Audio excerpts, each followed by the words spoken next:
Okay, rundown old school brought to you by High Noon. I got High Noon is just laying here empty, drinking nonstop. Real vodka, real juice, and I got the passion fruit 4-packs, which is good. I saw our competitors are trying now to do the same flavor, but malt doesn't count. So High Noon, real vodka, real juice. I made a TikTok that people get on me for. It was like it was a hat TikTok. I have 3 very cool High Noon hats.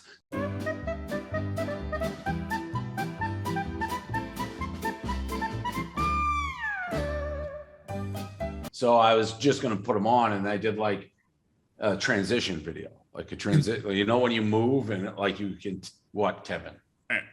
Did you see Bosco tweet at you? Game now, man.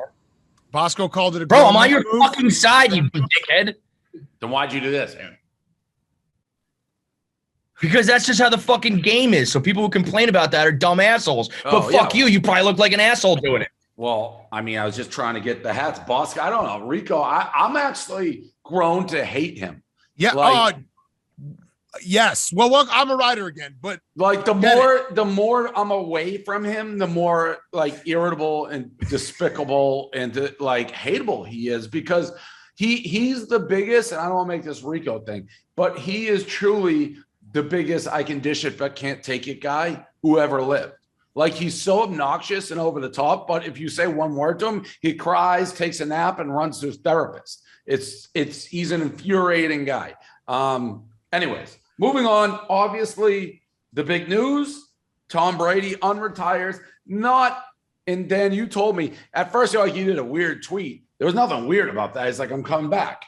Yeah, I thought the weird part to me is just like I just was shocked that it happened. I thought maybe he'd come back, but 40 days, I get it, right before free agency. So the weird part to me was like, I was like, is this one of those situations where the follow-up tweet's going to be like, and I'm playing this season on Madden on PS5 or something like that? Yeah, no, it was too clear. I mean, I think there was obviously the tea leaves. They had the video come out with him at the soccer game where he's like, I don't know. I wonder if that like forced his hand a little bit. Do you think that made a difference? Yeah, I think it maybe did a little bit. Yeah. It doesn't surprise me that he's playing because he's so competitive and he's still like at the top of his game, it seems. I was surprised he announced it when he did, because you always want to retire at the end of the year, especially like football, because it's such a grind. And then you're like, oh, do I want to go through all this shit again? So maybe just let it. Listen, the guys don't care, and he's the best of all time. I do think like Brett Favre, a lot of people think of him like, oh, he's that flip-flopping guy. Now, he did it like 9 times. Brady's done it once. He can't do it again. Yeah. The next one's got to be the last one. And I'm surprised in general. He just seems like a guy who's so like in control of like everything from his game to his brand. And it seems weird he would make this decision. That clearly means when he announced his retirement that he had a lot of doubt, if to only turn around 40 days later. So I'm surprised he even pulled the trigger that fast in the first place, if he was on the fence that much. Well, to me, it's kind of, I mean, it's Jordan retired, twice for different reasons, but like, it's similar in the fact that Jordan, when he retired the second time, was like, he still had something left. Now, obviously that changed when he was on the Wizards, but I'm like, Tom Brady had his best passing season this year. Like he probably looked at the division and was like, I'm in the playoffs. Like, he's going to be in the playoffs no matter what. Like, they're a better team than his division. So he's like, why would I not take another shot at this? I just think the end of an NFL season, you're at a low point when you get eliminated and you can't, but he should have just kept his mouth shut. Like, there was no need to do it that quickly. Just wait until now, because by now you would have been like, all right, I thought I was done, but I'm clearly having some feelings, because now you just look like an asshole. And how about the guy? How many people he like leaves in the lurch? Like, he said he's making that movie with like the 4 Patriots. Like, how many people was he making? People like, oh, my next business venture with this, that, and now he's playing again. Yeah. Or the guy with the football, the guy who bought the $500,000 Brady has to give him the money back. He has to give him the money back. You have to. Or give him his last touchdown. Yeah. Although That just shows how stupid memorabilia is. If you're just going to swap out the balls, it's like anybody who pays that much is a fucking idiot to begin with. Yeah. Stephen Shea has to do the TB12 method now for a year, right? All right. So I'm going to break news right now. And if Tom Brady is really not firm in his decision and still up for grabs, I am willing to put myself on the line. I will do the TB12 method for 1 year if he decides to return, with the exception of family birthdays and major holidays. No, that doesn't count. No, you can't say that. Wait, what does that prove to anything if he comes back? Well, it'll help out his business. I'm sure it'll be better publicity. Oh, you think you're luring him back? Stephen Shea not only has to do the TB12 method, but I don't think anyone's ever gotten the life put back into them quite like what this is going to do for Stephen Shea, because let's just be honest, Stephen Shea wants to be content. He's my guy. He's not up to snuff on content yet. He's working really hard, doing good things. But when Tom Brady retired, it was well, you're irrelevant again. Yeah, he was Mr. Irrelevant. Now, Tom Brady's going to be on fucking 6 primetime games. He's going to be, the Bucks are going to be in the playoffs. Stephen Shea's entire existence came back to life. Yeah. Masterworks. By the way, what is unfinished business for Tom Brady? You've already won a title with the Bucks. You can always say unfinished business because you want to win, but that's not. He just wants to go out on top. Maybe he just wants to go out on top. He wants to play. Ugh.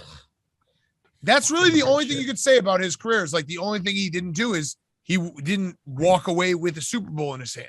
So that's probably. But he walked away with as good a half, not winning the game. Yeah. Masterworks. Shockingly, enough stocks aren't the only thing that go up over time. All those stocks are getting fucking punched in the cock right now. Turns out art can't too. Listen to this. Last May, Picasso sold for $103 million, which is a 1,400% increase when it was auctioned in 97. So what if you can invest in paintings like that without spending millions? Good news is you can with Masterworks. It's a $1 billion tech company, analyzes data to find great paintings, making them investable on their platform. It's a no-brainer. In fact, early investors get a net IRR of 30+% 2020 and 21 from the sale of just 2 paintings. I love what Masterworks is doing and scored you all priority access. Just log on to masterworks.art to join over 300,000 users. That's masterworks.art. See important disclosures at masterworks.io. So that's that. March Madness, my guys, they were never a bubble team. I mean, they were. Yeah, I think they had 99% chance to get in. But I love it. We were talking before. I don't get to be the underdog that much, the pesky 11 seed. So we're going to go out and try to do this for all the little guys out there. What would you have done if you were in the first 4? I was going to go. So, and would you have celebrated? Yes. That sucks because I had all the tweets of you saying the first 4 is not real. And then no one should celebrate the first 4. I would have gone, but if we lost, I would have said we didn't make the tournament. Right, but if you had gotten in the first 4, you would have been we're in. I already, touche, Dan, because I had my. You played in the first round. Free basketball. If you like the sport, you get to play an extra game and build momentum and be the hot team going into the tournament. So I was ready for every scenario. I do think it's bullshit that they make 16 seeds play in the first 4. It should absolutely be schools like Syracuse and Notre Dame, and that's it.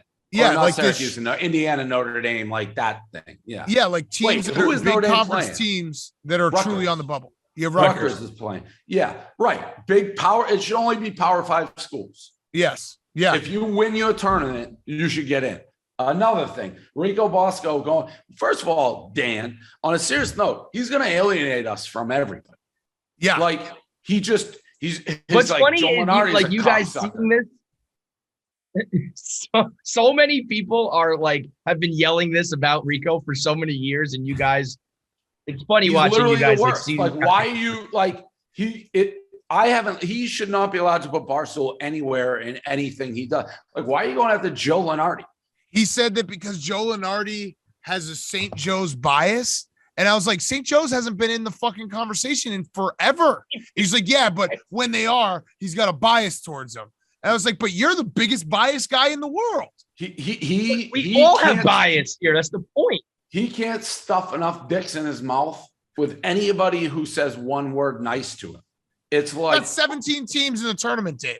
It's unbelievable. That's my boy. And that's how he Let's tweets. see. That's my boy, J-Bo. It's like, shut up, Brian. Disgusting. Let me count them. Brian, Iowa, Michigan, Alabama, Arkansas. Who else has he got? He must have Jelly now. Colorado State, Jelly. Which no, I'm taking Jelly. He doesn't get Jelly. He barely bet on Jelly. That's mine. Who else he got? He's got more. Indiana. I think UConn. He's got so many fucking teams in the tournament. It's crazy. And if he's not one of your teams, then he's calling you a scumbag for no reason. Like this fucking piece of shit scumbag. Like Joe Lunardi, who I love, Joey Brackets probably opens like, what did I do? Like he literally Joe Lunardi just does brackets. He does zero bias. Joe Lunardi might be the most blah guy out there. You don't love him, you don't hate him. He's just Joey Brackets. All he does is just talk about the tournament. There's no reason to have beef with that guy. None. No, and he's consistently attacking him like a psychopath. It's like that's why it's like I've grown. Guys, this has been going on forever. I want to put him back in a mental institution when I can't wait to like get my hands on him. This is Rico. It always has been. Why are you guys surprised by this now? I'm maybe a little more you separated. Created this. Because I've like the amount that he's cried and like broke and threw the can, and he's like, I'm gonna be reformed, and he's the same jackass as he's always been. But we want him to be that. That's why we're riding. But then he can't be like, nope, nap, trigger, fine. But you don't. I'm sick of him being I get treated unfairly and picked on when he's the worst, and he goes instantly back to the worst. Dave, I sat next to him. Listen, it sounds like you're not a rider anymore. I am a rider. All right. Well, I am. I came back home. I'm a rider. Okay. We're going to, by the way. Because you guys are concerned for him. That's the ultimate sign you're a rider, is that you want him to be better. No, I'm not concerned. We will be doing a pick 'em on Wednesday. So we'll hash all these things out. Dave, you have this frustration. You didn't sit next to the guy for 4 straight days. I may go like those 8 teams with the exception of Michigan, little Michigan, who's going to fight for the 11 seeds, and all the little guys who were told they weren't good enough. I may take the opposite of every one of his teams. That's how much I can't stand him. Like, honestly, as a rider, I'm going to have to, because it's the only thing to keep me sane. Sad note, Scott Hall, he about to be dead. Yeah. Really sad. They're about to take him off. Yeah, one of the all-time legends. By the way, you were a shady character when Steve Nash, like, I don't know if you read what he said about Scott Hall, but he's like, he's my best friend. I'm preparing for my life without him. We're not all perfect. He had some weird moments. It was like, he basically sounded like he was describing the real, like, Razor Ramon. Yeah. He's like, he didn't think he'd get in heaven. I think they let anybody in heaven. Like, it was that type of vibes. Just sounded like those two raised some serious hell, like when they were going. All-time guy. R.I.P. Toothpick, razor's edge. It's like he's part of the wrestling heyday when it was characters were off the charts, NWO, all of it. What he's part of too is, I think, like the blogging heyday.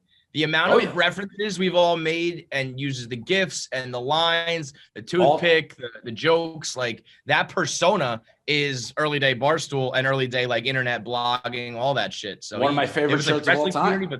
Yeah. Electric we should pink. Spell it one more time. We should put that back out. Yeah, the electric pink. I don't know. Will we get like? I feel like somehow that'll be like, there goes Barstool profiting on a guy's death. But yeah, no, he was. The Razor's shirt we had, the Razor Ramon shirt was black with the gold. That was sick. Oh yeah. The other one's the pink was with the gold. That was like I screwed that up. Welker, who is still the woat and still like, if you see the conversations I have with him now, I don't text Welker anymore because he gets everything wrong. So I have to call him. I've stopped using like emails and texts with Welker because he cannot comprehend what I say. Like if I pulled up the last one, I forget what it was, but it was literally surreal. That gold tin that he had on Razor, he thought he put a man on the moon. Like that foil tin was Welker's high mark. And I'm pretty sure, did it come off one time in the instantly. dryer? Yeah. How did a RIP awesome. Scott Hall segment become just shitting all over Welker, man?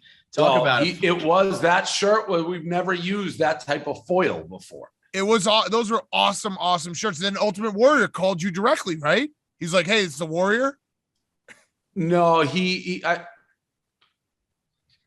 mean to take them down? Yeah, I remember it was Ultimate Warrior who had the biggest issue. Yeah, it was the Warrior. He's cuckoo. He was cuckoo. Well, yeah, he's passed. Well, they're all, Yeah. Dude, the life of a wrestler, man. His he had Scott Hall had hip surgery and then 3 heart attacks the last week. Like the shit that these guys go through at the end of their lives is fucking. When he burst on the scene, his early vignettes he was like just would walk by and like steal a girl from a guy. Yeah, and remember the legend is that that was awesome. That Vince McMahon had never seen Scarface, so he thought like Scott Hall was a genius because he was just taking Tony Montana. And he's like, all right, last one that I got here, and I'm almost sick of talking to these two. Pete Davidson, Kanye, but Pete Davidson went viral for text. Kanye and him going back and forth, and Pete Davidson basically texted back like, he's like, "What are you doing? I'm in bed with your wife right now," and a picture of himself. This is, I don't know. I mean, Kanye, these two, I don't have much on it. They just, whatever. It is what it is. You can't come back from that if you're Kanye. That's an all-time. Kanye left Pete Davidson no choice because he kept talking about him, and Davidson didn't really say much for the first month. But if a guy's just heckling you over and over, he didn't say anything. This is the first time he said anything. Yeah, so it's like at some point, it's like, all right, I'm gonna respond. That's pretty much it. We got anything else? By the way, Troops still has not. Did you guys hear the Troops dinner story? I just heard the other day. That is crazy. Still nothing. He has not apologized. Said nothing. The Troops, he's like, I'm coming to New York. Do you know any good steakhouses? I give him this place that I'm a member of, Zero Bond. I call the owner guy, text him, can you make a reservation for him for me? Yup. A couple days go by, I DM Troops. I'm like, how was it? He goes, I didn't make it. I'm like, did you cancel it? He's like, I couldn't find a number. Scale of rudeness? Infinity. That's nuts. Because it also, I can't believe you even were I was being nice, going out of your way to make the reservation. Yeah, it was nice. He also like fucks it up for everyone else. Like, anyone ever asks for anything, you're gonna be like, no, Troops. Yeah, it's like a Troops rule. Yeah, it's across the board. Troops rules. It was just a total son of a bitch. Did your guy say anything to you about it? Like, has he? I reached out to him. And was like, well, this is embarrassing. I heard my guy didn't go. He's like, don't worry about it. It happens to me time to time too. So he's cool about it. But he never reached out. Was never like, hey, that guy never showed. No. I didn't know till I asked Troops how the food was. Damn. Yeah. All right. Well, you're still a rider? I always ride. Okay. Well, Wednesday, we're going to have an emergency pick'em for this contest we're running. Yeah. We got a bunch of stuff for March Madness come forward. I made what I think is very cool, positive vibes only sweatshirt that if you bet a parlay, even though the samples, they don't look as bright as they should because it was a quick run. But yeah, no, I'm excited. It's my favorite weekend of the year coming up for sure. Yeah, it's like locked and loaded. I actually had you didn't have to go through conference tournament week this year. I had that moment on Saturday morning where I had sat in a room with no windows for 14 hours on Friday. I woke up on Saturday. It took me like 5 minutes to figure out what day it was. Yeah, no, I thank God I didn't get involved in championship week. It's the first week I didn't. So I'm rested and ready. Yep, and I have For the first time in my life, I get to be the underdog, so I'm very excited. Yeah, the plucky underdog. Plucky underdog -3, I think, on Thursday. You think there's a chance they might steal America's heart? They could. I think so too. They could. Everyone writing Juwan off. He's defending his honor. And next thing you know, an 11 seed, the little 11 seed from Ann Arbor makes a run. All right. It's like Butler. Yeah. Early Gonzaga. Sister Jean. All right. See ya. Still out there. Later, guys. See ya. I can't believe Sister Jean. Why? That she's alive. Yeah, they're playing Ohio State. Sister Jean was born before Ohio State Stadium was built. I actually grew to like, I saw her. She actually has aged, which I don't even know how that's possible. Like, she looks older, but I was on her side, but we could play them again. Yeah. Wait. Yeah, we're pretty close on the bracket. If 2 wins, but if they both won two games, I think. Sweet 16. But yeah, you got to root for them against Ohio State. Yeah. Yep. All right. See ya.